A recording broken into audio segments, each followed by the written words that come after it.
اعوذ باللہ من الشیطان الرجیم بسم اللہ الرحمن الرحیم۔ الف لام را یہ حروف مقطعات ہیں، اور یہاں نوٹ کر لیجئے کہ اس سے پہلے الف لام میم الف لام میم الف لام میم صاد، یہ جو تین صورتوں کا آغاز ہوا ہے وہاں پر حروف مقطعات پر آیت مکمل ہو گئی تھی، یہاں آیت نہیں ہے۔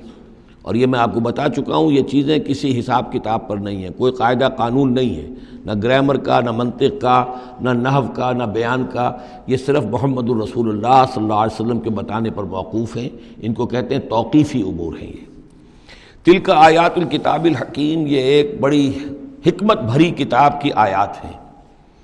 اکان للناس عجبا، کیا لوگوں کے لیے اس پر بہت تعجب ہو گیا ہے لوگوں کو، ان اوحینا الی رجل منہم، کہ ہم نے انہی میں سے ایک انسان پر وحی بھیج دی صلی اللہ علیہ وسلم۔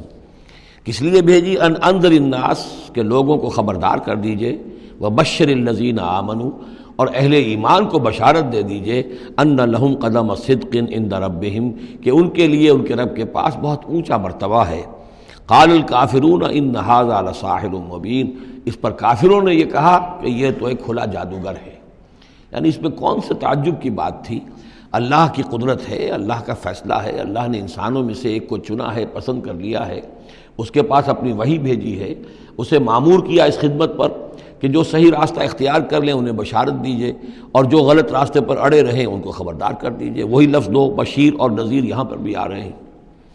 ان ربکم اللہ الذی خلق السماوات والارض فی ستۃ ایام، یقیناً تمہارا رب وہ اللہ ہے جس نے آسمان بنائے اور زمین بنائی 6 دنوں میں۔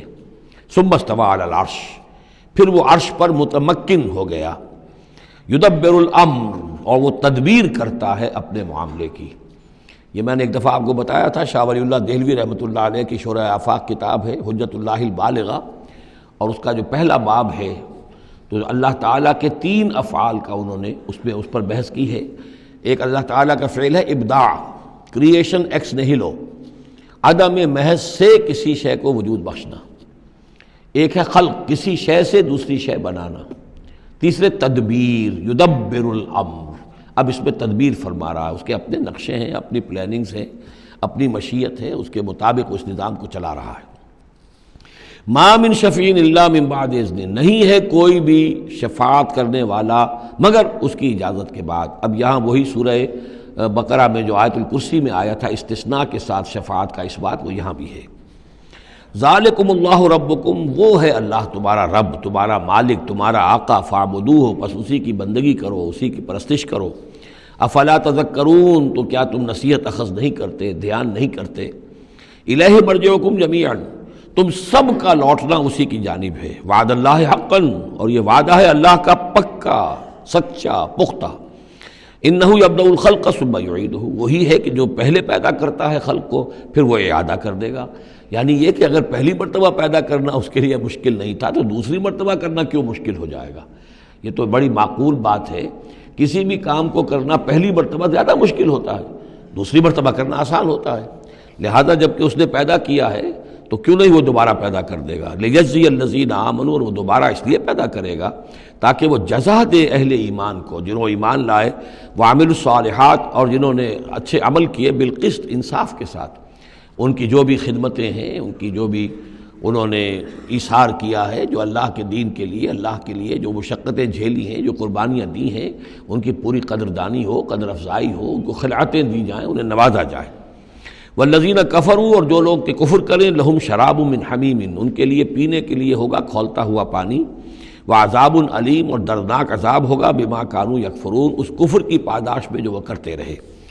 هو الذی جعل الشمس ضیاء، وہی ہے کہ جس نے جو سورج کو بنا دیا چمکدار، چمکتا ہوا، والقمر نورا، اور چاند کے اندر بھی نور رکھ دیا، وقدرہ منازل، یہاں ذرا نوٹ کر لیجئے کہ سورج چونکہ خود اس کے اندر جو کمبسچن کا عمل جاری ہے، اور اس کے لیے وہاں پر جو لفظ آیا ہے وہ سورج کے لیے وہ ضیاء ہے، لیکن یہی روشنی اگر کہیں ریفلیکٹ ہو کر آئے گی تو وہ نور کی شکل میں ہے۔ اور یہ ہمیں معلوم ہے کہ چاند کی روشنی اور سورج کی روشنی میں بڑا بنیادی فرق ہے، اسی لیے قرآن مجید نے بھی 2 مختلف الفاظ استعمال کیے۔ هو الذی جعل الشمس ضیاء والقمر نورا، اس کی اپنی چمک ہے اور یہاں وہ ریفلیکٹڈ روشنی ہے۔ وقدرہ منازل، اور اس نے اس چاند کی منزلیں مقرر کر دی لتعلموا عدد السنین والحساب، تاکہ تم گنتی کر سکو برسوں کی اور حساب کر سکو۔ ما خلق اللہ ذلک الا بالحق، اللہ نے یہ سب کچھ پیدا نہیں کیا مگر حق کے ساتھ۔ یہ ایک سنجیدہ تخلیق ہے، یہ ایک بامقصد تخلیق ہے، ایک نتیجہ خیز تخلیق ہے۔ یفصل الآیات لقوم یعلمون، اور وہ تفصیل بیان کرتا ہے اپنی آیات کی ان لوگوں کے لیے جو علم حاصل کرنا چاہیں۔ ان فی اختلاف اللیل والنہار، یقیناً رات اور دن کے عدلنے بدلنے میں، وما خلق اللہ فی السماوات والارض، اور جو کچھ اللہ نے بنایا ہے آسمانوں میں اور زمین میں، لا آیات لقوم یتقون، یقین نشانیاں ہیں ان لوگوں کے لیے کہ جن کے اندر کچھ خوف ہے، کچھ تقویٰ ہے، جن کی اخلاقی حس بیدار ہے۔ ان الذین لا یرجون لقاءنا، یہ ذرا الفاظ یہاں نوٹ کر لیجئے، یہ صورت میں بار بار آئیں گے۔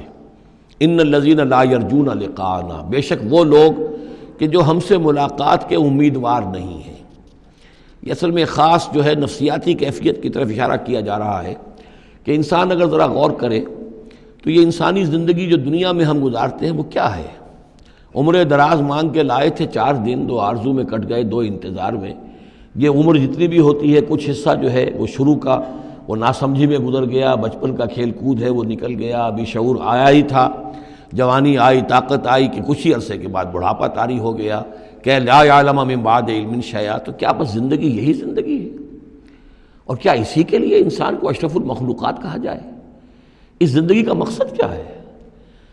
انسان جو بھی غور کرے گا سوچے گا کہ تو ہی ناداں چند کلیوں پر قناعت کر گیا، ورنہ گلشن میں علاج تنگی دامہ بھی تھا۔ زندگی صرف یہ زندگی نہیں ہے، تو اسے پیمانہ امروز و فردا سے نہ ناب، جاویداں پہ ہم دواں ہر دم جواں ہے زندگی۔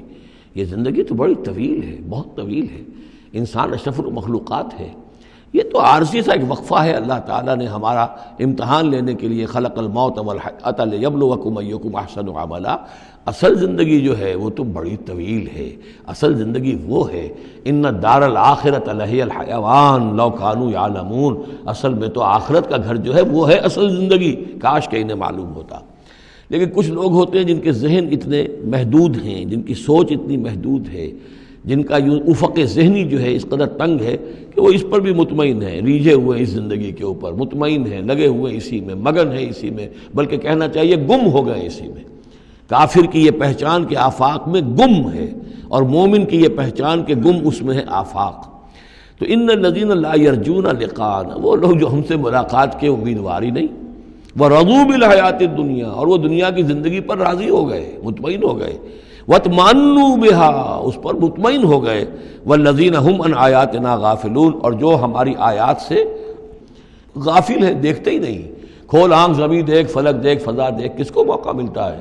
نہ زمین دیکھنے کا، فلک دیکھنے کا، فضا دیکھنے کا۔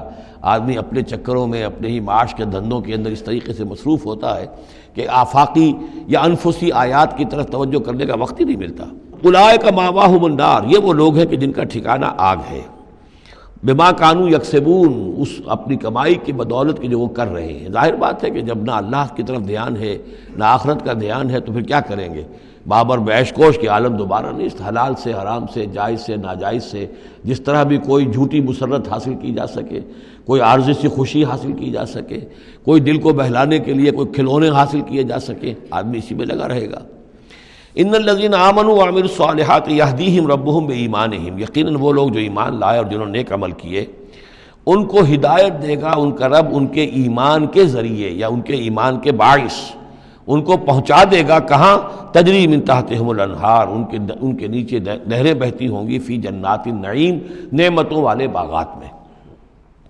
دعواہم فیہا سبحانک اللہم، وہ وہاں پر دعائیں کرتے رہیں گے اللہ سے، پھر بھی ان کی مناجات وہاں جاری رہے گی جنت کے اندر بھی۔ سبحانک اللہم، اے اللہ تو پاک ہے، پروردگار تو پاک ہے، تو ہر ضعف سے، ہر عیب سے، ہر نقص سے، ہر احتیاج سے تو مبرہ ہے، منزہ ہے، اعلیٰ ہے، عرفہ ہے۔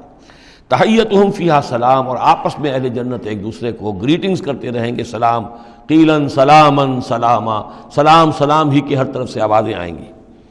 وآخر دعوانا ان الحمد للہ رب العالمین، اور ان کی دعا اور مناجات اس کا اختتام ہوتا ہے ہمیشہ اس بات پر کہ کل حمد، کل تعریف، کل ثنا اس اللہ کے لیے ہے جو تمام جہانوں کا رب ہے۔ صدق اللہ العظیم۔